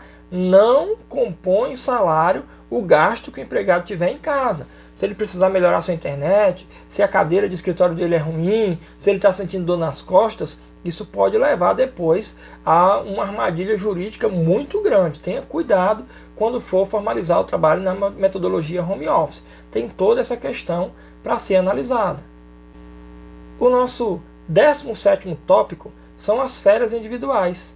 E a medida provisória 927 trata dessa forma as férias individuais. As férias dos funcionários podem ser antecipadas, avisando com pelo menos 48 horas de antecedência. O período mínimo é de 5 dias, poderá antecipar as férias mesmo para quem ainda não tem direito a elas. A remuneração pode ser feita, o pagamento dela, até o 5º dia útil do mês seguinte, e 1/3 de férias pode ser pago até o final do ano, junto com o 13º salário. Isso foi uma sacada que talvez eu acho até que deveria primeiro ter vindo a 936 e depois ter vindo a 927. Por isso que eu coloquei nessa ordem aí no nosso material. Por quê? Eu acho que primeiro nós deveríamos fazer suspensão do contrato para poder eliminar todas as dívidas da empresa, dar aquela equilibrada. Depois uma redução do contrato, com a retomada agora, todo mundo precisa trabalhar, e aí depois as férias. Porque pode ser pago até o 5º dia útil do mês subsequente, enquanto que 1/3 de férias pode ser pago junto com o 13º. Olha que interessante. Então, existem medidas para as empresas não demitirem seus empregados. Por isso que tem a estabilidade, né? Há uma necessidade de não demitir o seu empregado. É essa possibilidade que o governo pede que as empresas usem a medida provisória para não aumentar a quantidade de colaboradores desempregados. É o nosso tópico 18. Férias coletivas. Olha o que diz a medida provisória 927. É possível determinar férias coletivas com aviso prévio de no mínimo 48 horas, sem a necessidade de comunicar ao Ministério da Economia ou ao sindicato. Portanto, que seja aí feitas as férias coletivas, acordado com todos os empregados. Até acho que ele não traz a questão do acordo, mas que o ideal era conversar com os colaboradores e explicar a situação. Então, é possível sim que haja uma férias coletivas. Essas férias coletivas, ela vai trazer esses prazos, com aviso prévio de no mínimo 48 horas. Então, há sim a possibilidade de férias individuais, que é o nosso tópico 17, e de férias coletivas, tópico 18. As duas possibilidades é uma medida emergencial da medida provisória 927 de 2020, lá do mês de março. Ainda, dentro da 927, a antecipação de feriados. E ele vai trazer um texto muito simples. É possível antecipar feriados não religiosos de 3 esferas: as federais, estaduais e municipais, ou seja, a esfera federal, estadual e municipal, podendo ser usado para compensar o saldo de banco de horas futuro.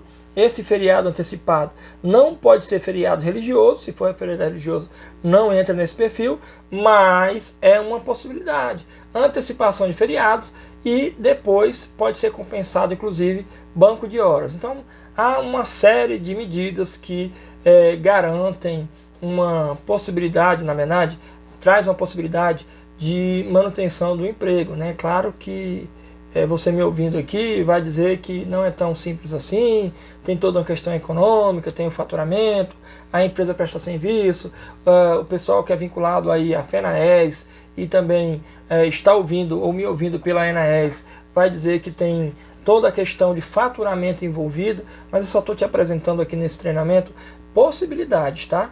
e para você não quebrar o critério legal. Então ele tem aí um diploma legal, que é a medida provisória instituída por um presidente da República, que independente de quem seja presidente, sem apologia política, se é doido, se não é, vamos seguir o que está na lei e aí aplicar o que está na lei certinho para não ter problema. O nosso 19º tópico e penúltimo já é o banco de horas. Olha o que diz o texto da lei. Olha o que diz o texto da medida provisória. Se as atividades forem interrompidas, é possível criar um banco de horas para compensar esse tempo não trabalhado no futuro. Os empregados terão 18 meses pós-pandemia para repor essas horas, contados apenas a partir do fim do período de calamidade pública, mas essa prorrogação só poderá ser no máximo de 2 horas por dia, sem extrapolar o limite de 10 horas totais de trabalho diariamente. Então, é uma possibilidade trabalhar 2 horas a mais num período de 18 meses para compensar esse período de afastamento de trabalho utilizando o banco de horas. Só que isso foi na 927 antes de ter a redução de contrato, a suspensão de contrato e a redução da jornada. É uma possibilidade muito menos usada, mas se tiver uma necessidade, sim, cabe aí usar essa possibilidade. Nosso último tópico, o tópico 20, a suspensão da saúde e segurança do trabalho. O que é isso? Olha o que diz o texto. A obrigatoriedade dos exames médicos, com exceção dos demissionais, está suspensa enquanto durar o estado de calamidade pública. Eles deverão ser realizados até 60 dias após o fim desse período, podendo também ser realizado durante a calamidade pública a pedido do médico do trabalho. Os exames demissionais podem ser dispensados se o funcionário realizou um exame ocupacional nos últimos 6 meses. Treinamentos também podem ser suspensos ou acontecer à distância com o fim do estado de calamidade pública. O empregado terá 90 dias para realizar os exames relacionados aí à saúde e segurança do trabalho. Então, gente, por enquanto está em stand-by, tá? Programa de Controle Médico de Saúde Ocupacional e o PPRA, eles estão ali por enquanto, meio paralelo, né? Não que estejam fora, tá? Não é que está descartado de fazer, mas o prazo ele mudou. Podem ser realizados até 60 dias após o fim do período aí de calamidade pública. Se for aquele exame periódico, o pessoal que se encaixa nas normas regulamentadoras 15 e 16, que tem a insalubridade, periculosidade, o artigo 92 e 93 da CLT, eles podem, a pedido do médico, fazer inclusive os exames, né? Ou fazer esse exame depois que voltar ao trabalho normalmente. Claro que a medida provisória abriu um precedente para quem já fez esses exames periódicos no limite de 6 meses contados aí da sua demissão, está dispensado de fazer o exame demissional. Qual é o viés negativo de não ter exame? O empregado ele pode adquirir uma doença em casa, não Covid, tá? Uma outra doença, uma doença que tenha uma característica muito parecida com uma doença laboral. E voltando ao trabalho, ele pode alegar que ela se desenvolveu em casa, que ele já tinha muito anteriormente, que é o caso aí de pessoas agora virou moda, e eu não sei se eu posso falar dessa forma, se não é pejorativo, pessoas com problemas respiratórios. Antes se tinha problema respiratório, sim, toda a empresa, uma ou outra pessoa era doente com problema respiratório. Mas agora parece que todo mundo está com problema respiratório. Tenho visto, inclusive, nos dias atuais agora de pandemia, gente em casa falando que está com problema respiratório, que não sabe como é que vai voltar para dar aula, que não se usa mais giz, que é quadro, que já usamos tecnologia, dizendo que não consegue ficar falando. Então, é toda uma questão a ser analisada com muito cuidado, principalmente porque o E-Social, que está sendo aí implantado gradativamente, ele vai trazer dentro dos eventos de saúde e segurança do trabalho a necessidade dos exames, tá? E inclusive se tiver artigo 92 e 93 da CLT envolvido, ou seja, insalubridade e periculosidade, vão ser exames periódicos obrigatórios para todo mundo. Laudos, inclusive, nas tabelas iniciais, que por enquanto está tudo travado por conta aí da pandemia. Eu coloquei no teu material um quadro de resumo. Dá uma olhada nele agora. A receita bruta no ano de 2019, se ela for até 4,8 milhões, então o empregador não paga a ajuda compensatória. o valor do benefício que o governo vai pagar para o empregado desse empregador é 100% em caso de contrato suspenso. Acordo individual é um salário menor ou igual a R$ 3.135 ou maior ou igual a 12.202,12. Isso daí tem que ter ainda um nível superior, está no artigo 444 da CLT. E esse acordo individual apenas para ele. Acordo coletivo pode ser feito para todo mundo e ser dispensado, inclusive, o acordo individual. Empresas que receberam mais de 4.800.000, é obrigatório uma ajuda compensatória de 30% do salário do empregado, pago a ele, enquanto que o governo paga 70% do seguro-desemprego.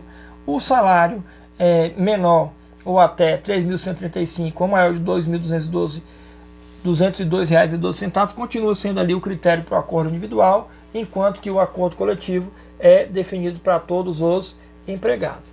Gente, tecnicamente são esses 20 tópicos que eu queria te passar. Então é muito proveitoso conversar com você, mesmo que seja dessa forma.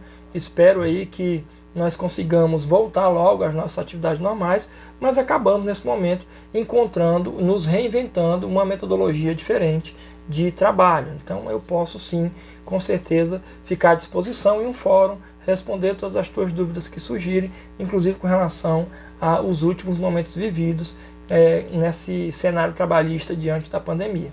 Mas para poder pontuar o nosso treinamento, eu quero deixar aqui um bônus, um tópico a mais, que é a prorrogação das medidas provisórias. Vocês sabem que a medida provisória ela é criada pelo presidente da República, que inclusive é compartilhada com os poderes, o legislativo e também o judiciário, mas que a medida provisória tem aí um prazo de 120 dias para ser votada. Então, a medida provisória é 120 dias. A Câmara Legislativa, com o senhor Rodrigo Maia, já acabou analisando aí a 936 e a 927, com algumas considerações, e ela sugere a prorrogação da medida provisória, que ela não caduque nos 120 dias, né? Que ela possa, inclusive, nem vai virar lei, tá? Mas que provavelmente ela vai ter algum prazo maior, porque o Brasil está muito indefinido em relação à retomada do trabalho, das atividades normais, a retomada da economia. Então vamos lá. Prorrogação da medida provisória é o nosso próximo tema dentro desse perfil, um tópico bônus. Olha o que diz esse texto. No dia 28 de maio de 2020, o Congresso Nacional prorrogou por 60 dias a medida provisória 936. No mesmo dia, a Câmara dos Deputados aprovou as alterações no texto e levou ao Senado. Já vai ao Senado no dia 28 de maio mesmo. Apesar das modificações, enquanto o projeto não for votado pelo Congresso e sancionado pelo presidente Jair Bolsonaro, continuam valendo as mesmas regras criadas com a publicação da medida provisória em 1º de abril, que são exatamente essas que eu acabei de te passar em 20 tópicos, juntando 927 com 936. Por ora, não há alteração no pagamento do benefício emergencial. O benefício emergencial, os empregados com carteira assinada, eles continuam da mesma forma, os que foram afetados pelos acordos de redução de salário, não tem nenhuma alteração. E ainda, nesse perfil, ele vai trazer aí alguns pontos sugeridos como pontos de mudança no texto da medida provisória 936. Acompanha aí, ó. Prorrogação da redução de salário ou suspensão do contrato. Prorrogação da redução de salário e suspensão do contrato pela redução original da medida provisória 936, o contrato de trabalho só pode ser suspenso por até 60 dias, fracionado no máximo em 2 períodos de 30 dias. Já a redução salarial não pode passar de 90 dias no total. Isso aí é o texto original da 936. A Câmara aprovou a permissão para que esses prazos sejam prorrogados por ato do Poder Executivo, um decreto do presidente Jair Bolsonaro, por exemplo, enquanto durar o estado de calamidade pública, ultrapassando os 90 dias. Olha que interessante. O presidente vai ter autonomia, segundo a Câmara dos Deputados, de prorrogar ou, na verdade, aumentar o prazo de suspensão ou redução, que por enquanto é 60 dias para suspensão, 90 dias para redução. Isso pode ser aumentado. Isso já é uma coisa interessante. Ainda tem renegociação de empréstimos consignados. Empregado que tiver salário reduzido, contrato suspenso, que comprovar por laudo médico que foi infectado com o novo coronavírus terá direito à renegociação de empréstimos, financiamentos e taxa de cartão de crédito descontado em folha de pagamento. O texto prevê a redução do valor das prestações na mesma proporção de redução salarial e a carência de até 90 dias. Então, apenas para quem contraiu o coronavírus enquanto teve o seu contrato suspenso ou reduzido. É um conjuntinho, tá? É um combo. Você tem que ter um acordo individual ou coletivo, mas tem que ter ficado doente. Se você comprovar que ficou doente com o laudo médico, que não está difícil, qualquer um consegue comprovar que ficou doente, você consegue aí uma prorrogação e você não tem... Você consegue uma renegociação no seu empréstimo consignado. Olha o que mais.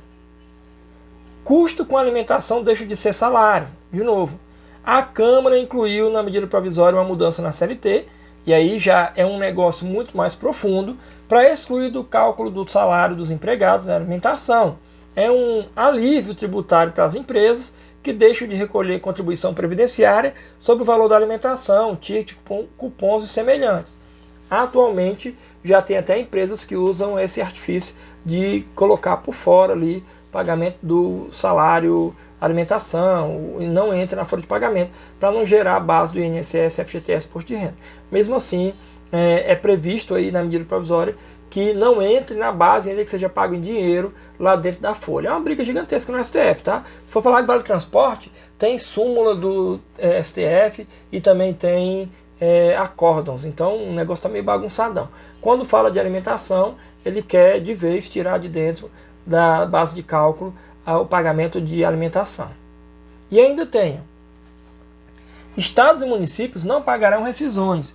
Existe um artigo na CLT que diz que a autoridade pública responsável por paralisar uma atividade econômica fica responsável pelas indenizações trabalhistas dos estabelecimentos afetados. Algumas empresas que foram obrigadas a fechar por causa da quarentena tentaram na justiça usar essa regra para empurrar aos prefeitos e governadores o custo das decisões. A Câmara colocou no texto um artigo que proíbe cobrar do município, do estado ou da União as verbas rescisórias de demissões que aconteceram por causa da quarentena. Então esse pessoal aí que tem um serviço terceirizado, eles não podem passar para os municípios, estados e a União. Isso, inclusive, eu acho que está sendo uma briga gigantesca. O meu irmão, por exemplo, mora em Fortaleza, ele é policial militar, major da Polícia Militar, comandante do batalhão de choque da PM do Ceará.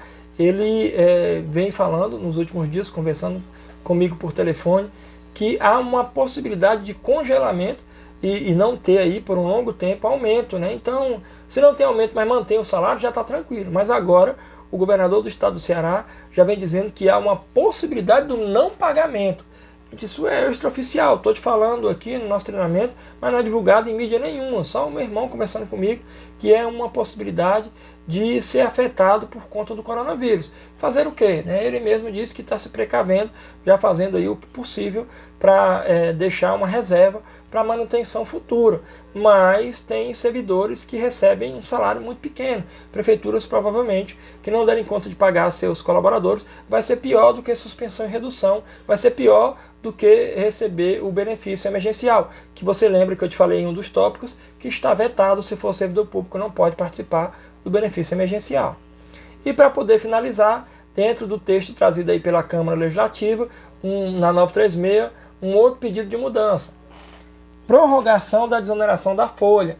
Outra mudança importante, incluída pela Câmara, foi a prorrogação de um programa que reduz o imposto de contribuição pago por 17 setores da economia sobre a folha de pagamento, folha de empregados. Se confirmada a alteração, o benefício fiscal que acaba em 2020 é estendido até o final de 2021, que é a prorrogação da desoneração da folha de pagamento para algumas entidades. Acredito que deva até acontecer, porque o governo tem se preocupado em manter. Então, pessoal, hoje 927, 936, naquele limite ali de 120 dias, 927 é de março. Conta 120 dias? Abril, maio, junho e julho. Então ele vai trazer ali abril, maio, junho e julho. Lá pelo meado de julho acaba os 120 dias da 927. 936 ele é de 1º de abril. Abril, maio, junho, final de julho é que acaba a 936. Então o governo tem aí um prazo para prorrogar, se o presidente da República assim quiser, e estender até mais para frente essa 936. Então hoje, fica atento, tem outras medidas provisórias, foram muitas, a gente dormia com a medida provisória, acordava com duas, dormia com duas, acordava com quatro, tem muitas outras, mas essas duas são as mais impactantes. Fica atento a elas e você vai conseguir entender. Pessoal, espero que você tenha entendido nesse nosso treinamento, um treinamento online, para você perceber como é que funciona a metodologia. Eu estou montando junto com a FENAES, escolhendo ainda a plataforma, se é a Microsoft Teams, se é o Zoom, se é o Google Classroom, o que nós vamos usar para poder oferecer um treinamento online. Um treinamento esse que já não é nesse perfil agora, um treinamento maior, um treinamento mais detalhado, onde você vai poder interagir. De novo, não vai ser uma aula EAD, não é aula EAD. O que eu quero oferecer para vocês, junto com a FENAES, na verdade, é uma aula remota. A mesma metodologia que eu estou usando para dar aula na graduação e para dar aula no MBA. São duas plataformas diferentes lá. Estou estudando qual é a melhor para te oferecer um treinamento onde você vai estar aí comigo o dia, acompanhando, interagindo, como se nós estivéssemos presencialmente juntos, né? É a mesma forma que eu sempre dei aula aí para a FENAES e para a ENAES, é isso que nós vamos fazer.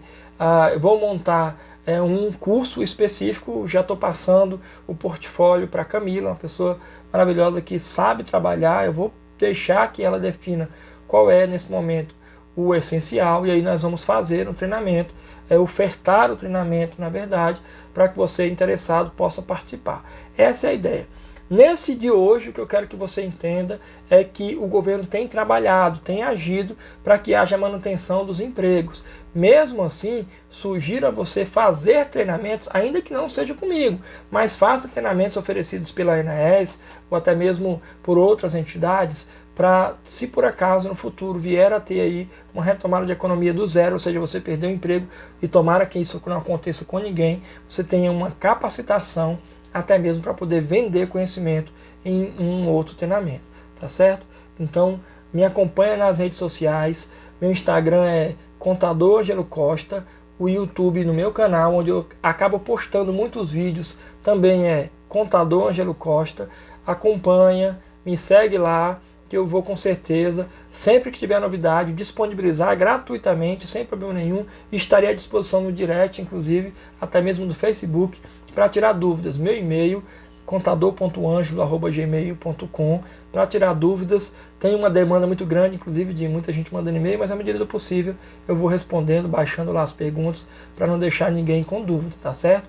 Aproveita os treinamentos, esse daqui e todos os outros que foram oferecidos pela ENAES. Fica com Deus e até uma próxima oportunidade. Até mais!